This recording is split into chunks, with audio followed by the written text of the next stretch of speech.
একজন সাহাবী রাসূল সাল্লাল্লাহু আলাইহি ওয়াসাল্লামকে বলেছিলেন, ইয়া রাসূলুল্লাহ, আমি আমার দোয়ার মধ্যে কতটুকু দরুদ পড়ব? আমি কি 4 ভাগের 1 ভাগ দরুদ পড়ব? নবীজি বলেছেন সাল্লাল্লাহু আলাইহি ওয়াসাল্লাম, তুমি পড়তে পারো, চাইলে আরো বাড়াতে পারো, বাড়ালে তোমার জন্য উত্তম।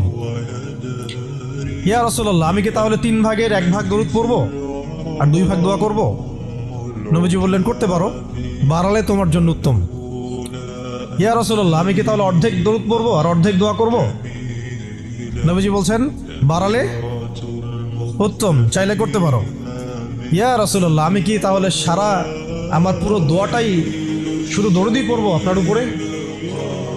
তখন নবী সাল্লাল্লাহু আলাইহি ওয়াসাল্লাম বললেন, যদি তুমি এটা করতে পারো তাহলে তোমার কোনো গুনাহ থাকবে না, কোনো দুশ্চিন্তাও থাকবে না।